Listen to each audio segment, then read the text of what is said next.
There are moments in television that feel bigger than the screen. They're the storylines that blur the line between fiction and reality, where our own real-world grief finds an echo in the lives of characters we've welcomed into our homes for years. For fans of General Hospital, that moment is now. It's the storyline we've all been asking for, yet simultaneously dreading with every fibre of our being. The Quatermain mansion has fallen silent, and the heart of Port Charles feels a little colder. We have to talk about Monica. For weeks, a shadow has lingered over the show, a quiet understanding among the faithful viewers. We lost the legendary Leslie Charleson in January, a titan of the daytime world who had breathed life into the complex, brilliant, and fiercely loving Dr. Monica Quatermain since 1977. Her passing left a void not just on the set, but in the hearts of millions. How could the show possibly say goodbye? Last week, they gave us the answer, and it was a gut punch. Monica Quatermain, the matriarch who held the famously dysfunctional family together with grit and grace, had passed away peacefully off-screen. The news rippled through Port Charles like a shockwave, but it's the aftershocks that are threatening to bring the entire Quatermain legacy crumbling down. And it's all centered on the explosive grief of two brothers. The long-lost son who found a mother, and the prodigal son who never realized how much he needed her until she was gone.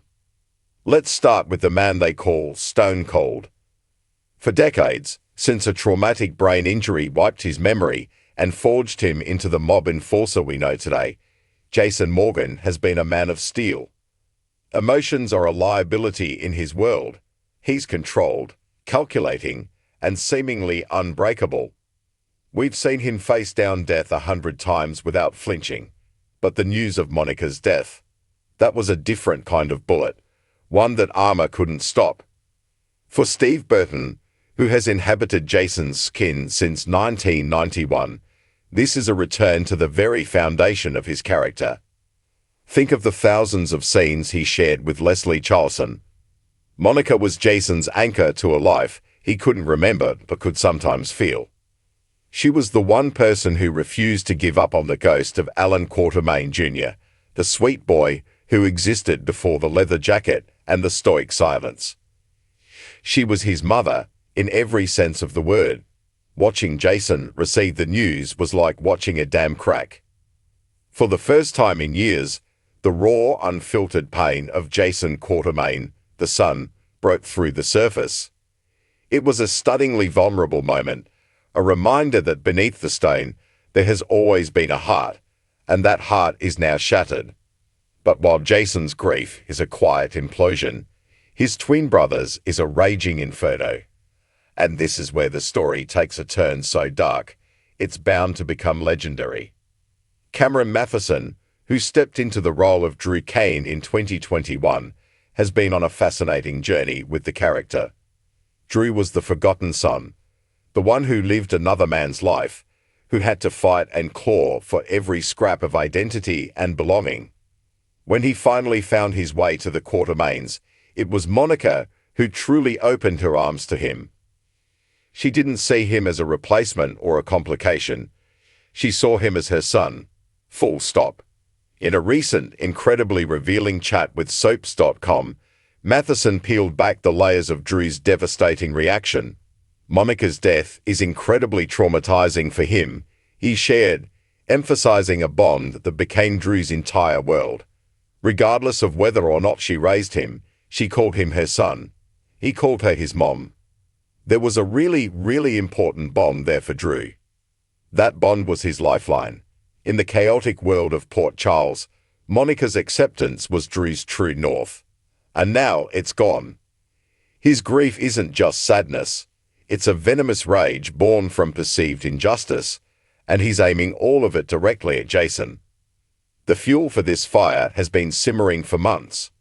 Drew, after a villainous turn, and being publicly disowned by Tracy Quatermain, feels like an outcast. He was shot. He's been fighting to find his place, and all the while, he watches Jason. He sees his twin brother, a man who literally kills for a living, waltz back into town and be treated like a returning hero. Drew has so much animosity and hatred toward Jason, who is out there literally killing people and is still thought of as a hero, Mathison explained. Jason always had the Quatermains thinking he's the golden child. For Drew, Jason represents a life of effortless acceptance, something he has never known. Jason chose to leave the family.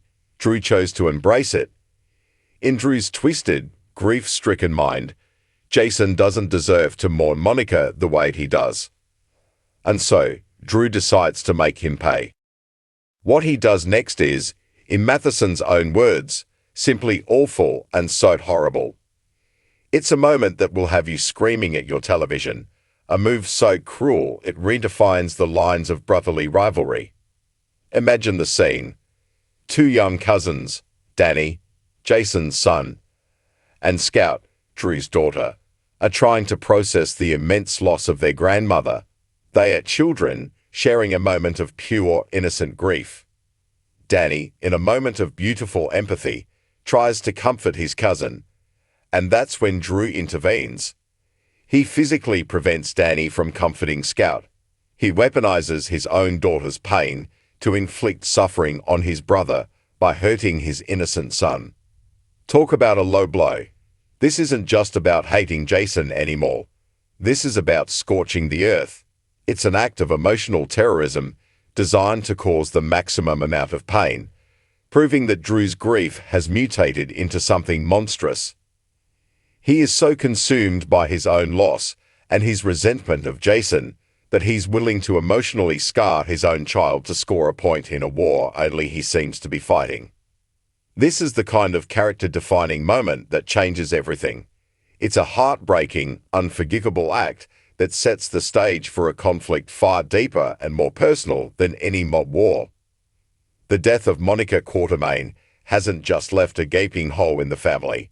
It has become the battleground for her son's souls. Don't make the mistake of thinking this is the climax.